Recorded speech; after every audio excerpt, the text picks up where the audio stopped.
नमस्कार। दिन भर की तमाम बड़ी और अहम खबरों के साथ मैं हूं दीपक डोभाल। शुरुआत हेडलाइंस के साथ। तालिबान के हमले में 140 से ज्यादा अफगान सैनिकों की मौत, मारे गए 10 आतंकी, सैनिकों की वर्दी में आए लड़ाके।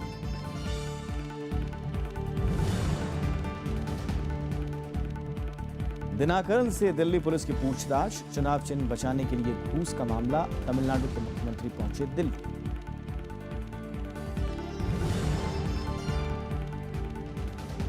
एमसीआई ने डॉक्टरों को किया आगाह, जेनेरिक दवाएं नहीं लिखने पर हो सकती है कार्रवाई। आईएमए की नकली दवाओं के खिलाफ सख्त कानून की मांग।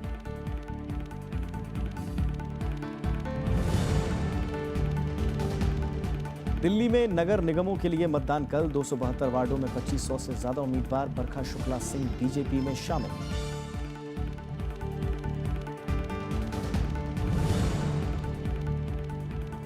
जम्मू कश्मीर और हिमाचल में बर्फबारी से गिरा पारा, उत्तर भारत के कई इलाकों में बारिश, पश्चिमी विक्षोभ का असर।